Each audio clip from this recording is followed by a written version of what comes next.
The beginning of a story is very important. If it has a bad ending, we'll still have enjoyed the ride before. Conversely, if the beginning is bad, most audiences won't suffer just to get to the good parts. I think that's a fairly healthy attitude to have. The first chapter, episode, level, etc., they should engage us by introducing a fun character, unique setting, burgeoning conflict, compelling villain, mystery, tension, etc. But what's unhealthy is when you expect that from the first line and bug out when it doesn't immediately deliver. Don't get me wrong, a good first line is good. After all, it is the first thing we'll see in whatever piece of media it is in. But there tends to be an undue level of emphasis on it when one falls into a critique hole. And that can be just as toxic to a writer as never putting a the end at the end of your Word document. So, what is a critique hole? Personally, I would define it as a method of thinking where one only sees their own or others' work through the lens of critique,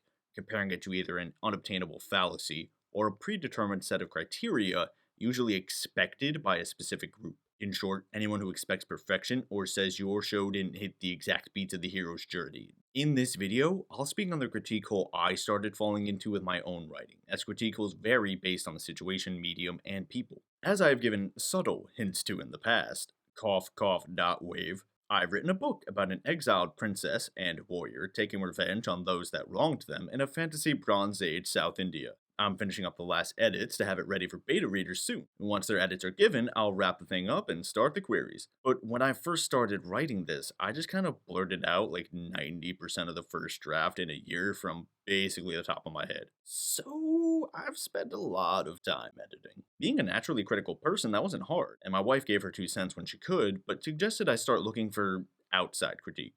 And this led me to Reddit. I found some nice feedback, but only started getting something really useful when I found a recently made sub that was trying to be serious. It had high standards, so not just every Tom, Dick, and Harry could throw up their first emo OC's grimdark story. Luckily for me, having spent a bunch of time with my work already, it was good enough to get some traction, solid advice, and even a very elite sub flare showing I was a talented writer.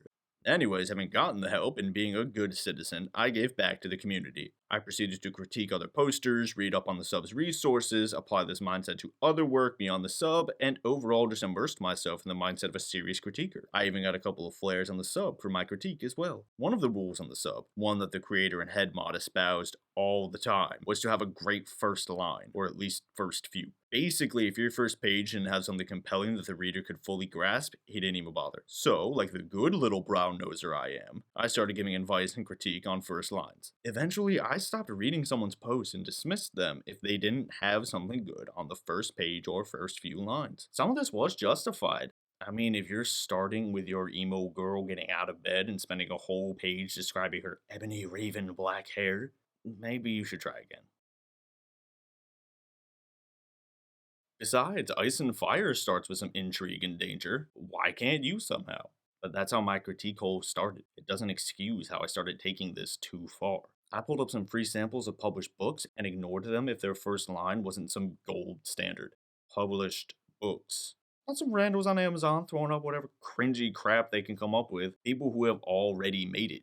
If a show was diddling about for even a minute, off it went. Like I said, having a good beginning is good, but I was starting to treat this like any flaw made something not worth my time. I mean, when I first played Resident Evil 4 on a PC, the buttons were still labeled like 1, 2, 3, 4, so I was using a controller and was like, what? But I sucked it up, figured it out, and now it's one of my favorite games ever. I was starting to fall into a critique hole as I looked at any form of media, not letting anything be below 9 out of 10. It was only a matter of time until I put that same lens on my own work. Yes, I want it to be as good as possible and iron out any flaws I see, but I also don't want it to conform to some predetermined list or constantly polish it and never abandon the art. It will never be perfect. I've always told myself that, and I've always known I'll have to stop at some point. I have been tired enough to abandon it before, let me tell you. But I saw that the way I was going may end up with me never finishing the editing process. I'm just glad my wife was around to stop me.